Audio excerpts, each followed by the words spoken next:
What's going on, everybody? We're back with episode number 307. This week on the Atlantic Files, we are talking about Jontay Porter's investigation into his sports gambling. We're talking about a trade that could have been for the Brooklyn Nets. And then we take a look into the Atlantic Division and give a little update after the little bit of a hiatus that we've been on. And we take a look at the playoff picture in the Eastern and Western conferences. So without further ado, let's get into this week's episode. Welcome to the Atlantic Files, where humor and vibes collide. Nets and Sixers, the king of the court. Jokes that hit you one more. Atlantic Division, we own the scene. Comedy, food talk, every routine. Mike Bash, Clausen, Fischbein on the mic, making you laugh every episode right. Game is strong, court to kitchen. We're never wrong. You know what time it is. It's time for the Atlantic Files. What's up, everybody? Welcome back to another episode of the Atlantic Files, the number one podcast on the number one division in the NBA, brought to you by the Underdog Sports Podcast Network. As always, joined by your hosts, myself, Alex Fischbein, and Dennis Big Sexy Clausen. What's going on, Dennis? Don't say as always, because we haven't been here in forever. But it's as always hosted by us. It Not just really. isn't. It just isn't always every week. Right. One of us is, well, I'm not hosting, but one of us is here when it's available. But it's just way too much to say. True. Exactly. It'd be a little much if I went into... It'd be like those law commercials where they had the whole commercial and then they're like, they speed up the entire speech to get all the legality shit in there. Right. Like when you buy a car, warranty good for 30,000 miles, offer not valid at all. You know what I mean? Like that type of shit. Yeah. Offer not valid in all 50 states. Right. Except Alaska and Hawaii. Exactly. No purchase necessary. Prize is subject, like shit like that. Yep. Yeah, we're it's been a while since we've been on here. I think it's been like three or 4 weeks. And just so everybody knows, I haven't gained weight. It's just the way the camera looks tonight. Exactly. It's always the camera. The camera adds on, what is it, 10 pounds, 5 pounds, whatever they say it is. In my case, it's a lot more than that. Nah, you're not giving yourself any credit. Don't do that. I'm still fantastic looking. I mean, of course. Right. That's what I'm trying to say here. That's right. So, you know, like I one thing I did realize though, and I wish I knew this sooner. Excuse me. Jeez, that Coke. That Coke Zero really gets you. There we go. Not much better. So one thing I wish I realized sooner in my life is that, chubby guys are in. Like, there's a market for chubby guys. It's true. But it's a bigger market than I realized was out there. Especially during the winter. Oh, yeah. That's the season. Except the problem is like, I'm warm all year round. I don't want to cuddle with anybody. I mean, at that rate, then it gets a little difficult, but... Correct. But if you're going to get a piece of ass, I could gladly, suck it up and deal with the warmth. I say, deal with it for just one night, and you get yourself whatever you need. Right. So, I agree with that. For those that don't know, yeah, we've been out for a few weeks. Life has happened. Broken pinkies have happened. Yeah, a lot of things have happened. How are you doing? It's getting there. It's all strapped in. It's all splinted up and yeah. I mean, so Friday I find out if I need surgery or not. Just tell him no. Say I'm not interested. I would love to just tell them no, because that would be amazing. But so you could. Technically, I could. But so here's the thing. The issue is that after the break and everything, they were worried about ligament damage. Oh, God. It's always the ligaments. So it's like, then when did the ligaments get so important? because that's what helps you bend your fingers. No, I know, but I feel like we haven't heard about ligaments, the significance of ligaments. It's probably only been a couple of years since everybody were talking about how, well, you might have ligament damage. Nobody said that stuff years ago. That's true. I definitely have never heard that, like, at least in any of my injuries or anything. Now, like, guys are like, look at Westbrook, not to cut you off. The dude broke his hand like 3 days ago, and he had surgery, and he's already back playing. I know. I wish I had the same medical shit as these. That's the other thing, too. With, like, the players and the doctors and all the stuff that they have, I'm like, they should be getting out of the court way earlier than the normal person does. Because I had this happen. It has now been a little over a week. And I went to the ER when it happened because the urgent cares and all that were closed because it was like a late night volleyball league. And so it took like 3 hours in the ER to actually like get it put back into place. And it's really not even like perfectly straight into place. They just kind of a little bit put it back because there's a fracture in there too. It's not just dislocated. How'd that feel when they put it back into place? Well, they numbed me up. They like put shots. They put like one shot in here and then another shot here. And it completely numbed like the entire side of my hand. Did you feel anything? Nah, it just felt like they were just tugging on it. Nah, you should have just said, I don't need any of that. They just like held it and then they pulled it. They like kind of moved it around, put it back into place, re-x-rayed. And then I went to the hand specialist last Wednesday.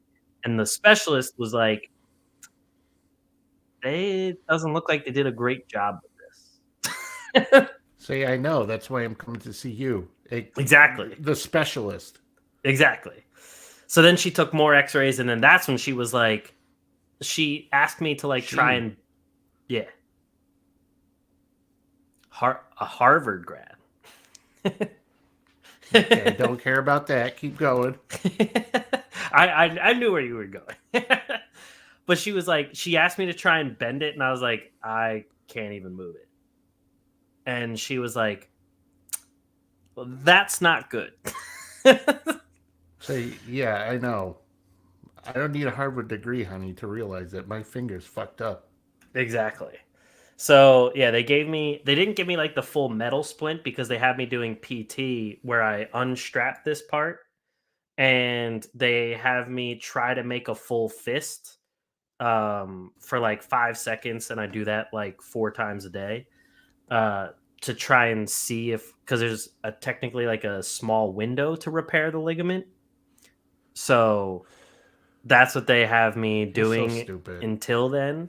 But for those watching, I mean, that was how bad it was fucked up. Yeah, that ain't bad. Yeah, you know. The one bone was just going with the other fingers. The other 2 bones are like, we'll go the other way. You should have put the other picture up, the one that was all bloody and stuff.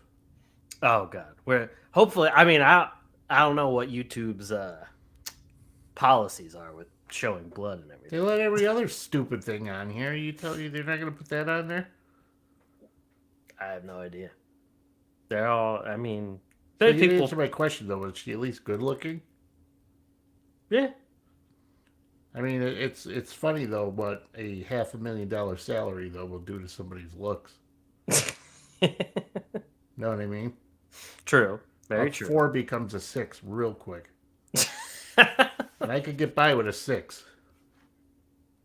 I mean,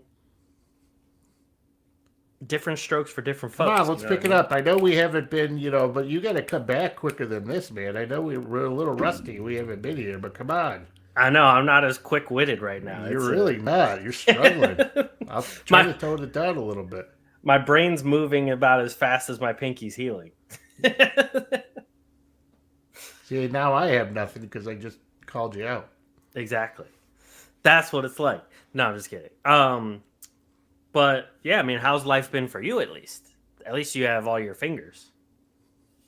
Barely. I think I do think though at this point in time I do have arthritis starting to set in random places in my body. Oh God. And yeah, another thing too. I don't know if I told you about that, but I am now a prostate Flomax guy, which was a little. I did not know that. No, yeah. How's that? Early when you hit out? 40, you start to have the prostate issues. Is it at least like? Oh, I'm stable? flowing a lot better. Okay. Yeah, All yeah, right. we're doing real well. At least it's working. That's the important part. Now, to get the exam, I don't know if you've ever gone through anything like that, but that wasn't really. It's not the most comfortable thing in the world. Okay. Now, granted, you hear a lot of like people talking about these days, like guys are starting to get more into that stuff. Mm-hmm. But the environment is much different when it's your primary care physician initiating that. It's not even the same level. Right.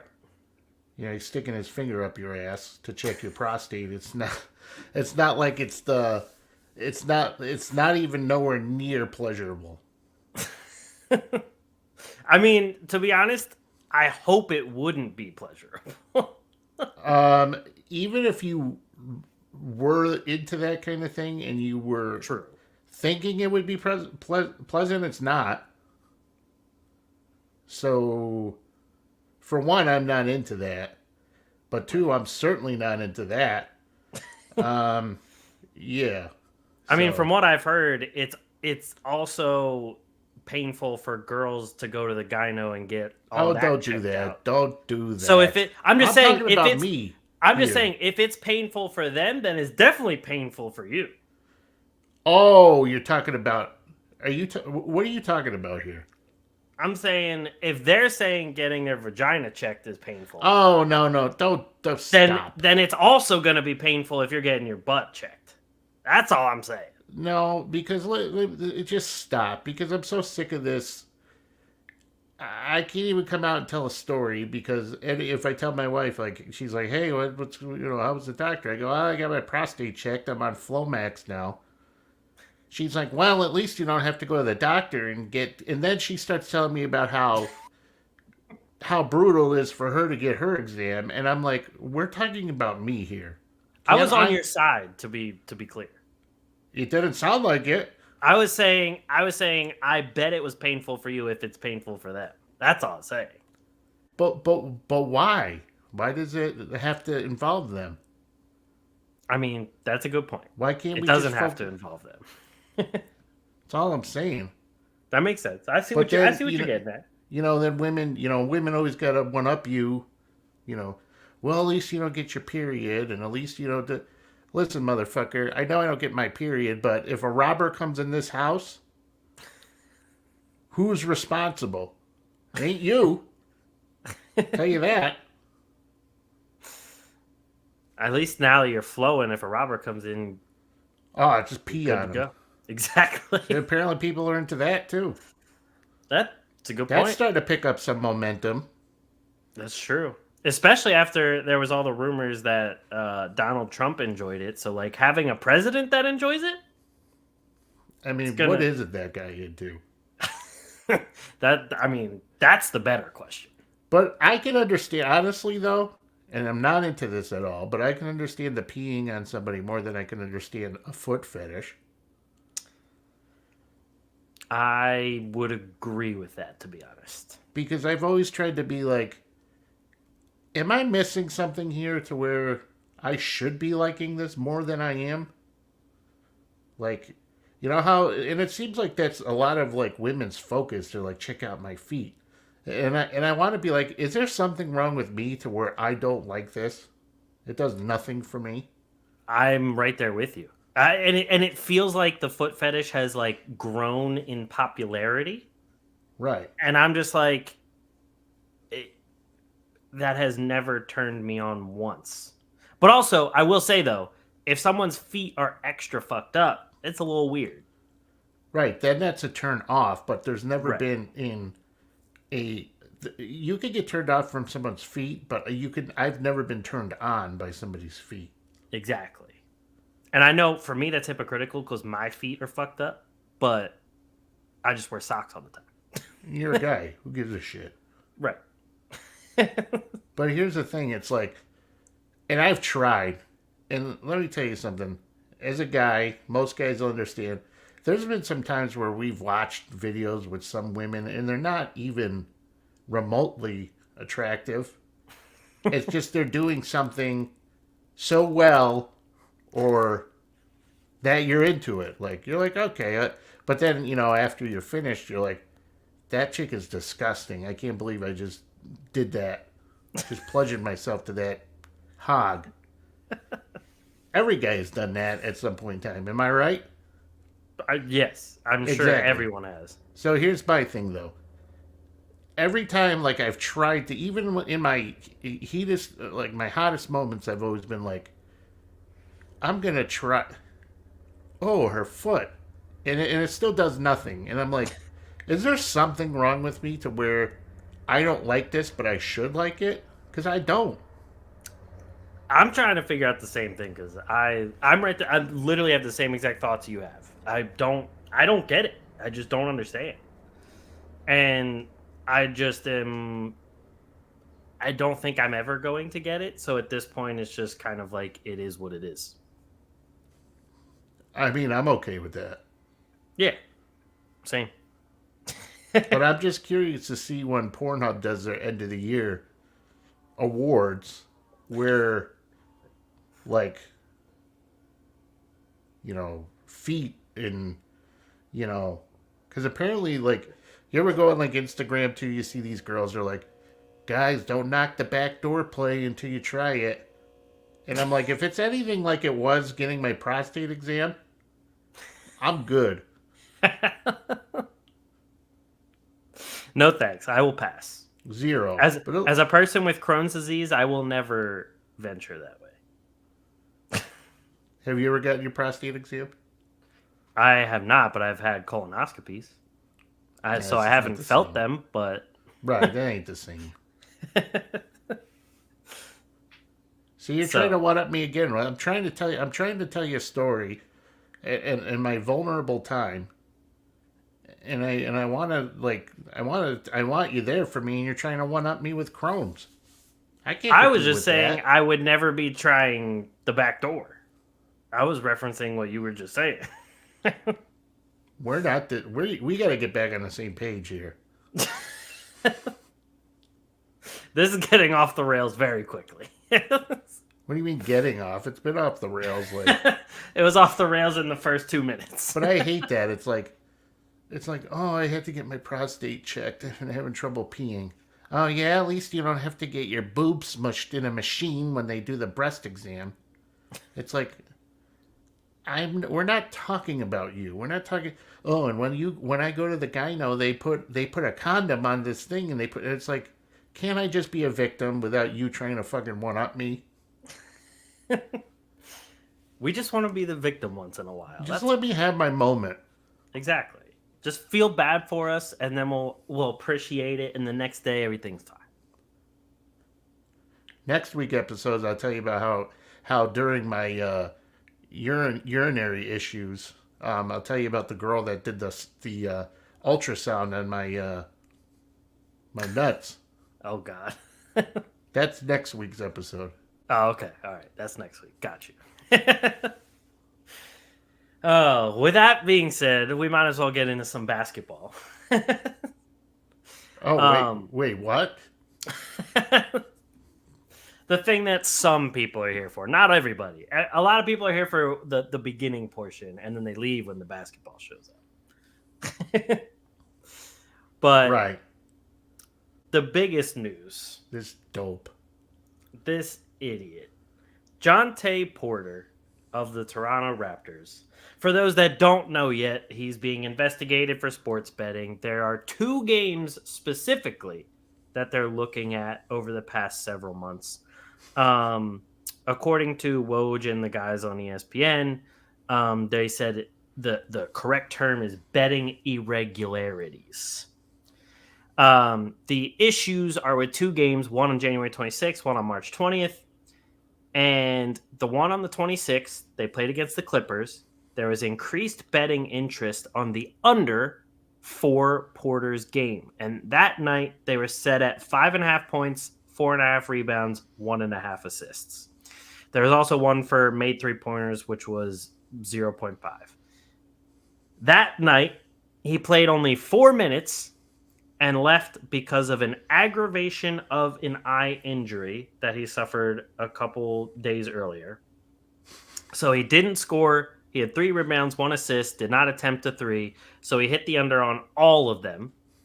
DraftKings reported that the under on Porter's 3s was the biggest money winner for bettors of any NBA player prop from games that evening. 2 days later, he played 19 minutes, scored 12 points, 7 rebounds, 3 assists. Then on March 20th against the Kings, Porter played just 3 minutes again before exiting because the Raptors said he was suffering from an illness and did not return.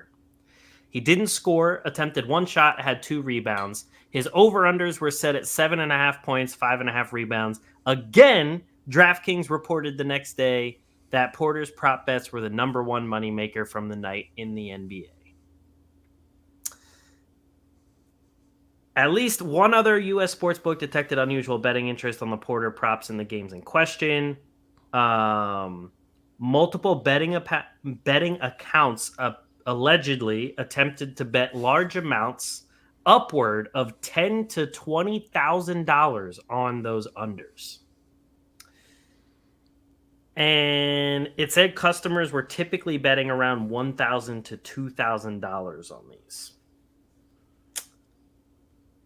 On top of that, this is the last thing. I mean, this already sounds bad, but the last thing, the guys over at Roto Baller, we were all talking in the NBA group chat, and apparently Jontay Porter runs a Discord server, and you can pay $50 to get into the premium channel of that Discord server where he shares things to bet on or trade, as in the stock market.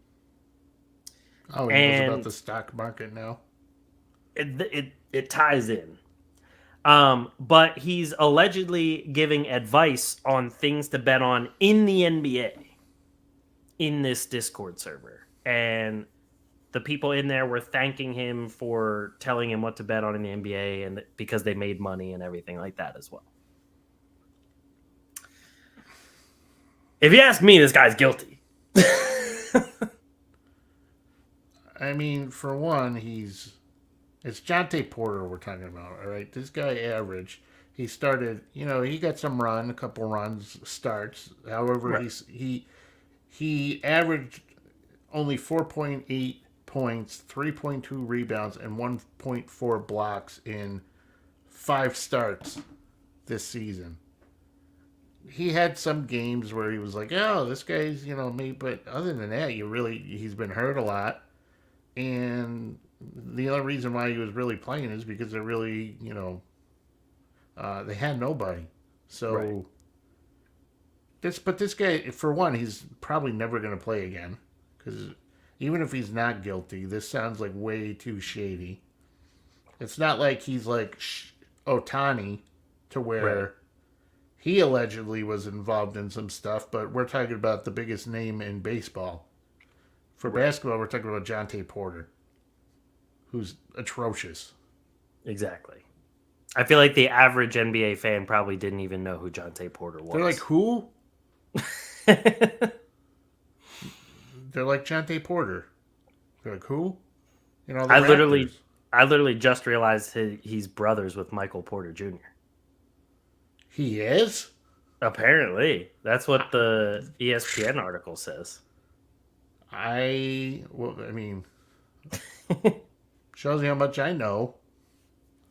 Yeah, that's what I'm saying. Like, we both follow the NBA a lot closer than the average person, and we didn't even know he was brother. And I had no fucking idea. Which goes to show, I mean, he wasn't even on a full contract. He's only on a 2-way deal. So, I mean, to get those 2-way deals, though, that's pretty impressive to get a 2-way deal in the NBA, though. Oh, no, it is. And now you're going to throw it away because you want to make $20,000 on DraftKings? Exactly. And it's not like he was, like, horrible. He can fill in a rotation. He could get the spot starts every once in a while, but now he just threw it all away. So now what's his brother up to? That's a good question. Now you have to start sniffing around. Right. If you have that What going about all on the in times your he's household. been hurt? Yep. All of the back issues. Right. Which we might put in quotation marks. Exactly. And I mean, on top of that, Stupid. they might even start looking into other Raptors. Did they ever report why Emmanuel Quickly missed time for personal reasons? No. See, that was another thing, too, is his personal. But the thing is, he's been practicing, though, so who knows True. if he's been practicing, we can't tie him in with that. We're not alleging true. anything, but we're, Yeah. We're not putting blame on anybody right now. We're just saying that just because of this, investigations are going to probably look into that. Oh, it ain't over. No, not at all. I feel like this is just the start of everything. But remember when everybody's been saying for years about how the NBA is fixed and all these sports are fixed, and they had that big investigation on Tim Donahue, Yep. whatever the fuck his name is, and Yep. he was like, you never heard of that guy again. Porter is done. He ain't coming back from this. And that's the thing is, I feel as though if this was still David Stern, it would just be he's done unless proven innocent. Oh yeah, if it was David Stern, yeah, Like he'd be career over. exactly just lifetime ban right away. Right. And I think for Adam Silver's sake, whatever comes out of this, if any of it is true, you have to make an example, because the way that sports betting and everything is so prominent. I mean, you can now on an NBA League Pass, right there while watching a stream, they added the functionality that you can see live odds, live betting odds. So with sports gambling and sports betting or whatever, all there, all prominent in everyone's face, you got everything from daily fantasy to betting to everything. You have to make an example out of it quickly. I mean, sort of like the NFL did with guys like Calvin Ridley and everything. You have to make an example to show you're not going to put up with any sort of gambling. You just have to. Otherwise, you're opening yourself up for way more scrutiny, way more people saying everything's fixed, and all of that shit. Oh yeah, he's done. He ain't coming back from that. Especially, like you said, like he's not. It's not like this is LeBron. It's not like this is, Giannis or any big names. So it's pretty easy to say like, hey, you're out. If it was LeBron, you wouldn't even heard a thing about this. True.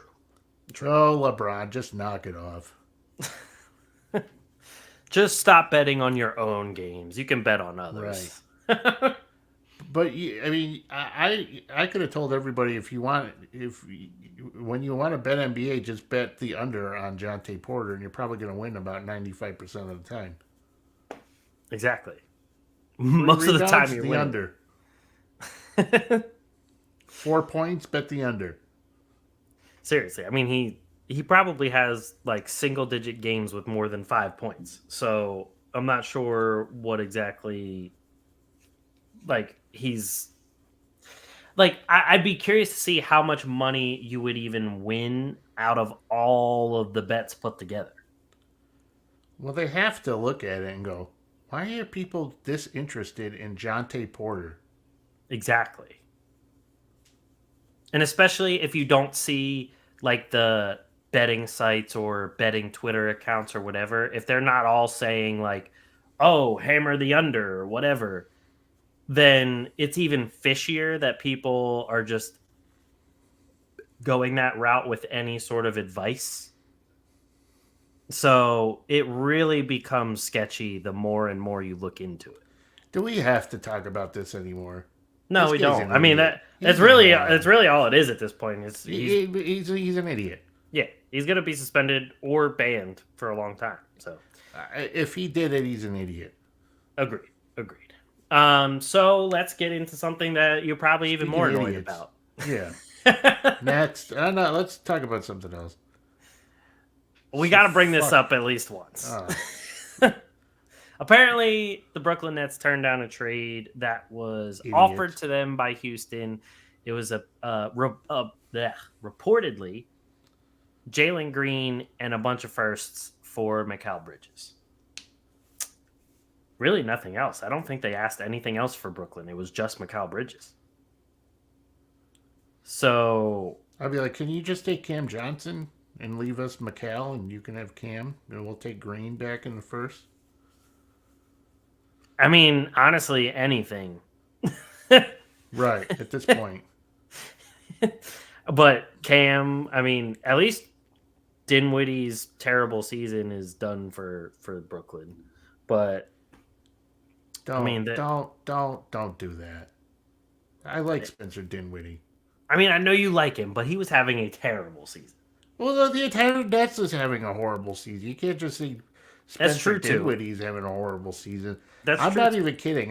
When I was taking a pee today with my Flomax engaged, I was flowing nicely, and I had a couple, and I swear to God, I was thinking about this. I go, I think the Nets are worse than the Pistons are. But at least right now? yeah. But at least if you're Detroit, you have some optimism. You have a reason to be optimistic. That's a good point. You have Cunningham. You had Ivy. You have Duran. And you have a good coach. Thompson. Brooklyn's on their 9th coach in the past season and a half. They have no draft picks. Mikal Bridges is underperforming significantly. Cam Thomas, everybody loves him. I'm not really sold on him. He's hurt all the time too. The guy was warming up and he got hurt with back tightness right before the tip-off against the Raptors, which they barely beat the Raptors. And the Raptors didn't even have Barrett or Quickly, Jakob Porto. They'd have Scotty Barnes. They were playing guys worse than Jontay Porter. Literally, this was the Raptors. Yeah, they had Bruce Brown, but the Nets still at least they didn't have Cam Johnson, but let's just be honest, he's not really, he's averaging 4 or 5 points less than he did last season. He's always constantly hurt. Ben Simmons, God knows don't get me started on him. Nico Claxton had about 20 rebounds, which is, good for him. It's about time he did something productive, but Mikal Bridges played like shit. The whole team played like shit. The whole team has played like shit. The team is complete. The Nets, this might be the worst version of the Nets I've ever seen since I've been in Brooklyn. And we're talking about teams back in the early, Brook Lopez day. This team is such an embarrassment. They easily are the worst team, and I think they're the worst team in the NBA. I think Toronto is better than they are. I have a hard time putting the Hornets above the Nets. But at least the Hornets have a reason to suck. I mean, that's a good point. If I was just saying, this year, putting them against each other, I would take the Nets over the Hornets. But there's a lot of teams that, when you look towards the future, it is very true. The Pistons have some things to be excited about. The Spurs have Wembanyama and a lot of cause for excitement. I mean, the other teams down there are Toronto, like you said, they have a nice little roster that they put together that's coming up. The Wizards are pretty depressing. Okay, the Wizards suck, but I give Brooklyn the second worst team in the league. The Wizards are atrocious. Trailblazers have just a bunch of injuries. The Grizzlies, again, tons of injuries. So when they get full strength, they'll be better. But yeah, I agree. I mean, the Nets have just looked so painfully below average that it's just hard to watch. Here's the thing, though. It's very hard to dislike. It's very hard to hate Mikal Bridges. Yes. It's very hard to even dislike him because he's not a piece of shit when he plays. The guy's always playing. He's durable as hell. True. And honestly, I'm not really blaming it on him. I honestly, as much as Jack Vaughn is a nice guy, very positive, like, I was screaming before it even happened that he wasn't, like, he's not a good coach. Like, he's a good, like, uplifting guy, good assistant coach, you know what I mean? But he's not head coach material. But the whole thing is, it's like, something happened between last season to this season to where Mikal Bridges forgot that he's supposed to be the number one guy in Brooklyn. And he's more worried about, he can't, he's got to get his own, he can't, like, he's not a very good shot creator for himself. Right. And he's not like the best shooter on the planet, but he's still great defensively. He's very durable. He's a good enough scorer. But the problem is you don't have anybody around him outside of Cam Thomas, who never plays, that can actually, like, help him. Like, nobody. Ben Simmons certainly can't do it. And thank God he's coming on his last year of his contract, because then the Nets won't have to deal with that. True. Cam Johnson, they re-signed him. They're stuck with him for another 3 years after this season. He's got to go. Claxton's looked worse than he did last season. Claxton started to go downhill though once Durant and Irving were gone. That's like a lot of his shots were created off of, like, KD just throwing them up to him, but still, Nico, like, he's going to be looking for a big contract, and honestly, I would caution before even signing. Like, he's not worth big money like that. I agree. At this point, I'd rather just see how it goes with, like, Jalen Wilson or somebody. Shit, at this point, I'd even just be fine with Trent Watford, like, whatever. You know what I mean? Like, who cares? The Nets aren't in a position to be good anytime soon. There is not going to be anybody who wants to go play in Brooklyn. They were supposed to be a playing team. They're not going to do that, especially after Atlanta beat Boston. So they're a joke. I'm embarrassed to be a Nets fan. I don't want to be a Nets fan anymore. Like, I've had enough. It's disgusting. I've been dealing with shit for years. I can't take it anymore. This team is awful. Horrible. I will say not They in terms suck. of not in terms of play style, but the comparison between Mikal Bridges and Andre Iguodala, I think, is very strong in the fact that the Sixers tried to make Iguodala a number one guy, and he's just not a number one guy. Whereas the same goes with Bridges. Both very good defensive players, both high IQ type of players too, but they both lack shot creation on their own. They both do. Iguodala could get it here and there, but his bread and butter was driving to the hoop and using his athleticism, especially in his younger days. But they both just aren't cut out to be the number one scorer and the number one defensive player. If you want them to be the number one defensive player, I don't think you're ever going to get the efficiency or the level of play out of that number one offensive option as well. So I think it's always going to have to be give or take. And at that point, you might as well just get a number one offensive option, a superstar player, and then use Mikal as like your second or third player, because that's where we saw it with Phoenix. When he was in Phoenix, you had Chris Paul, you had Devin Booker, you had those guys, and he was there to put up 30 points every like few nights, but also give you like 16 to 20 every night. So, and on top of that, covering the number one guy on the other team. So that's just the role that he's cut out for. And that's not a bad thing. That's the thing.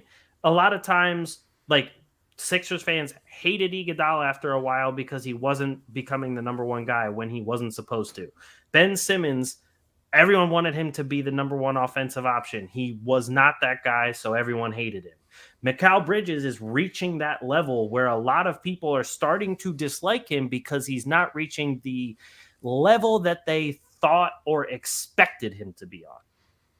But if you brought in, say Kevin Durant stayed there, and you had Kevin Durant as your number one option, and Mikal Bridges is the number two, and then the number one defensive guy, that probably would have been perfect.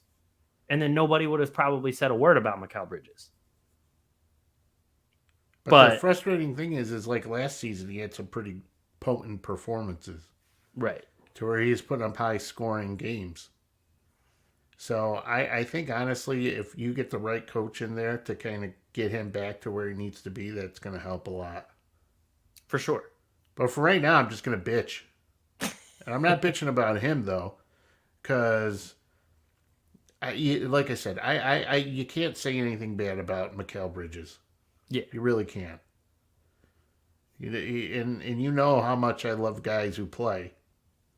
And he's the cream of the crop right there. But the other guys, Cam Thomas, see ya. Cam Johnson, see ya. Ben Simmons, see ya. Nico, talk to you later, pal. Like, enough. Like, the whole team needs just a big reset button. Yep. I mean, especially after the Nets traded all of their picks in the first place. I mean, they got a good bit of picks back, but they don't have their own picks, which is what sucks.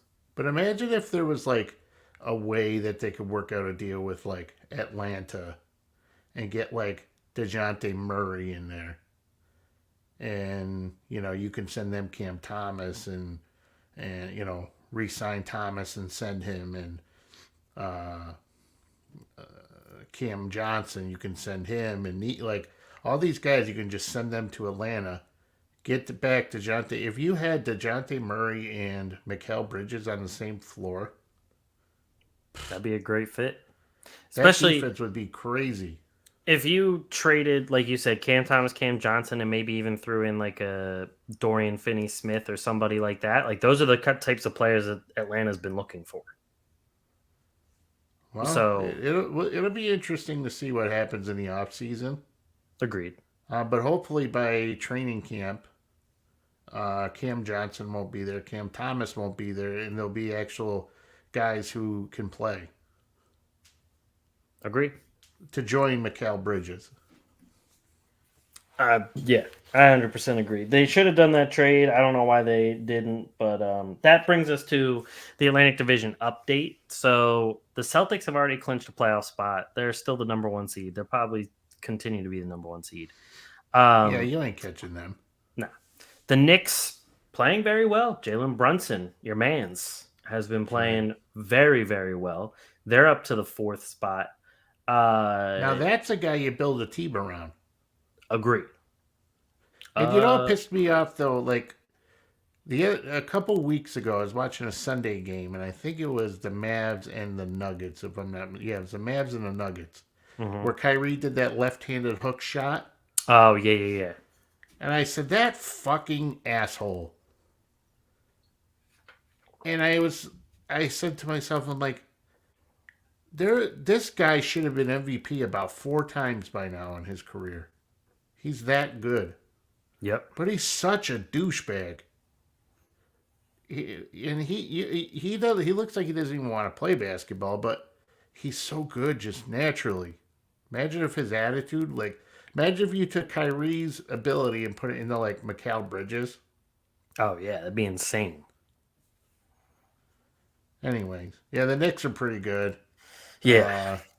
The Sixers are sinking pretty fast. There's still hope that Embiid comes back. I'm trying not to buy into any of the hope because I don't want to buy into the hope and then it all falls apart yet again. But at what point, though, do you say to yourself, we're just going to keep him out for the rest of the year? I agree. I wonder what that point is, too, especially because there's all the talk of him playing in the Olympics. So I'm like... Olympics? Yeah. And that's the thing is... I said this to Deanna after all this stuff came out about the Olympics, and he's still... Right now, the plan is still for him to play for Team USA. But I'm like, that would be very on brand for both Embiid and the Sixers that he would come back, they would lose the play-in or whatever, not even make the playoffs, and then he would get hurt in the Olympics, and then again not be able to play like most of the next season. If I were Philly, I'd be like, you ain't going nowhere near that torch, that anything. Your ass is gonna stay. We're gonna hook you up with stem cells. We're doing whatever. We're gonna probably murder somebody and steal his knee so that we can give it to you. You know what I mean? Like I agree. You remember when Jim Moore was like playoffs? That's what the Olympics. What are you talking? You want to go to the Olympics? 1,000% agree. Ugh. I just don't, like I said, I don't want to watch the Olympics and see him get hurt and know that the next season is just another fucking wash. Now, I know they're going to have a ton of cap room. They're going to be able to sign people, but, you know, it's a lot easier to attract a big free agent if you're like, hey, come play with healthy Joel Embiid and Tyrese Maxey, rather than, hey, come play with Tyrese Maxey and Joel Embiid will join the team sometime near the end of the season because he hurt his knee again. Valentine's Day. Exactly. Like, he'll be healthy come Valentine's Day, lovers. So I don't want to have to deal with that. And I'm ready for Tobias Harris to just be done with the Sixers. That I'm beyond ready for the whole inconsistent experience of Tobias Harris. Well, I mean, he's like 48 years old at this point. True. No, I mean, very true. I really thought, he'd maybe, be somewhat consistent since Embiid's out all this time, but, that never happened. And in all fairness, is anybody consistent on that team? Really just Maxey. That's about it. And he has his moments, too. Yeah, no, he does have some moments. I mean, when you're starting Nick Batum, much as I love Nick Batum, you got a fucking problem. Nick Batum is only startable if Joel Embiid is healthy. That's the only way he's startable. Right, we saw the starting lineups with Joel Embiid in there, and Batum was the good outlet, kind of like Draymond Green type of role, minus the big man defense. But without Joel Embiid, Nick Batum is just Nick Batum. Right. So, yeah, I mean, there's on the Sixers right now, I'm just like, keep Maxey and Oubre and B-Ball Paul, obviously Embiid, and just let the rest of them go. What about Mo Bamba is not playing too bad lately, finally. Still the slowest person I've ever seen on a basketball court. That's for sure. It's Kyle Anderson. I think Mo Bamba might be slower. Ricky Council. I love Ricky Council. He's been great. I love him. But maybe the Nets and the Sixers can just merge. I'd be down with that. But outside of them, so those three teams have already clinched a spot in the postseason. And then the Raptors and the Nets haven't been eliminated, and they haven't clinched the postseason yet. But they're both right outside the play-in. The Nets are about 5.5 games back from the Hawks for the last play-in spot. And the Raptors are 4 games even back from the Nets. So. I'll just break it down. The Raptors and the Nets aren't making the play-in. Probably not. That's my, there's no sense of having a discussion. They ain't making it. No, but I tell you what's the Raptors record right now? I know they've lost 11, but in a row. But I can bring that up right here. They are 23-49. And what's Brooklyn? 27-45. I think the Raptors are going to actually have a better record than the Nets are. They could. They're only 4 games back, so it's definitely possible. I'm rooting for them. If Scotty Barnes and R.J. Barrett and them were still healthy, I probably would bet that.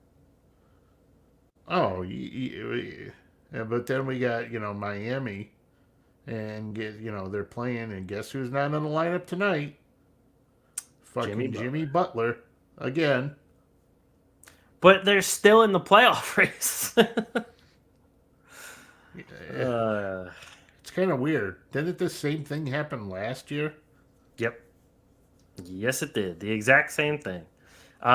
Which takes us to the playoff picture for East and West. They have actually a nice little thing here on NBA.com where you can see the entire bracket. If it were to start today, this is what it would look like. So the play-in games for the East, the 9 and 10 would be Bulls versus Hawks. The 7 and 8 would be Heat versus Sixers, which honestly would be a good game, the Heat versus the Sixers. And then those would feed in. So the Celtics would play the 8 seed. Then the Bucks would play the 7. Knicks would play the Magic and have a home court advantage for the first round. And then you would have Cavs Pacers, which, to be honest, all of those series sound very entertaining. Especially if you put, like, say the Heat and the Sixers both make it from the play-in, so you have either Celtics Heat, Celtics Sixers, or Bucks Heat, Bucks Sixers. All of those first-round series, to me, sound very good.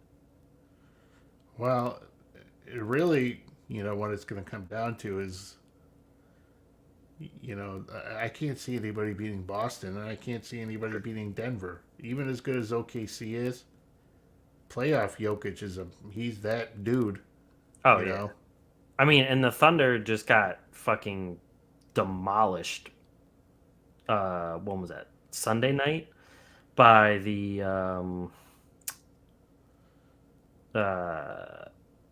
who the fuck were they playing?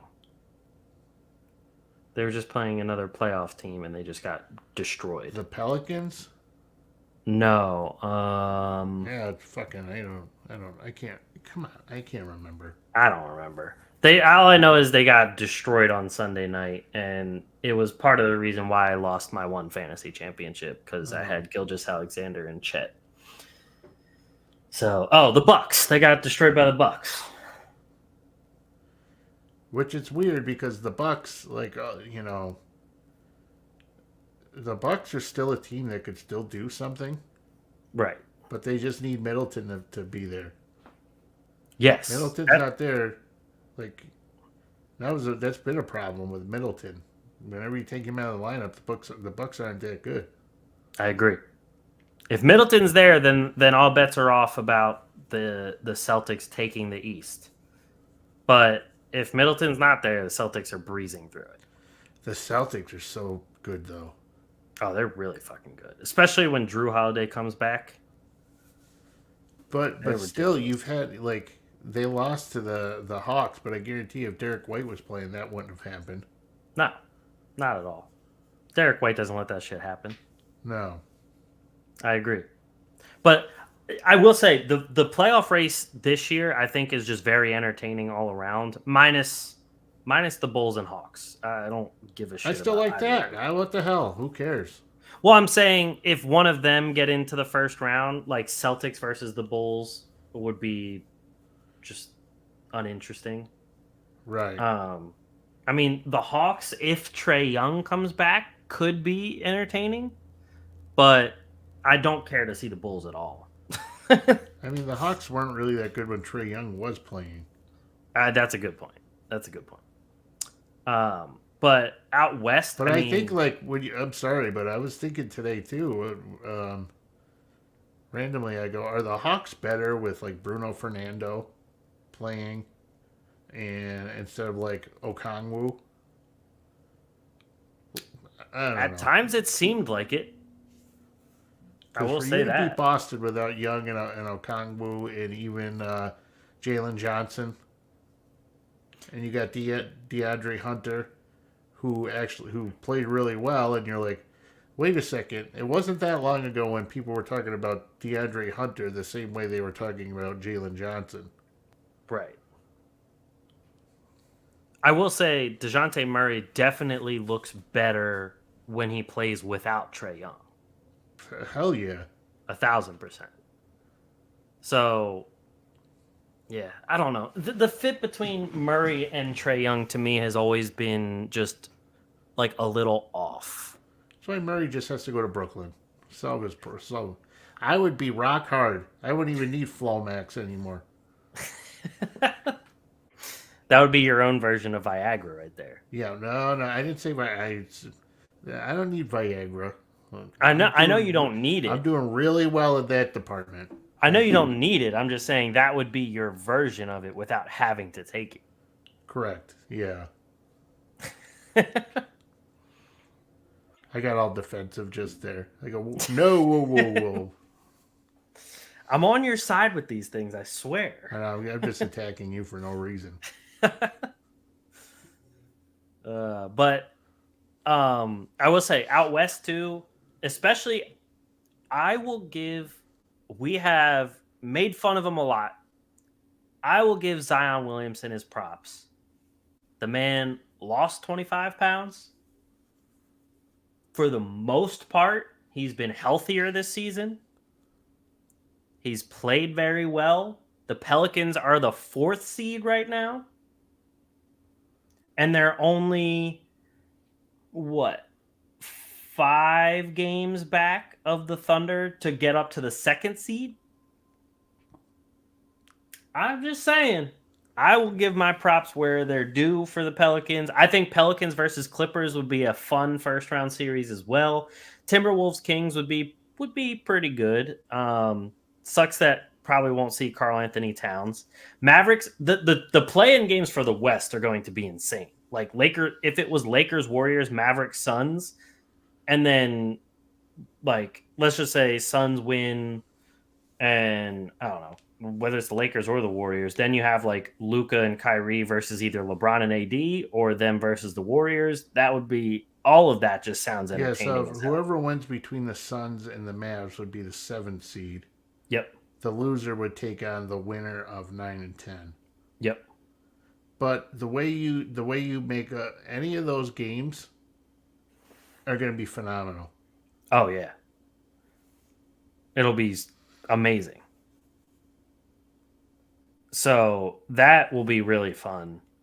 I think for the sake of entertainment as well, I would love actually any of these teams versus the Nuggets would be fun. The Nuggets would still win, but any of these teams versus the Nuggets would be fun. And then Suns versus Thunder in the first round, I would love to see, just because it's KD versus the Thunder again, and the Thunder are finally good again. Yeah, but here's the thing, though.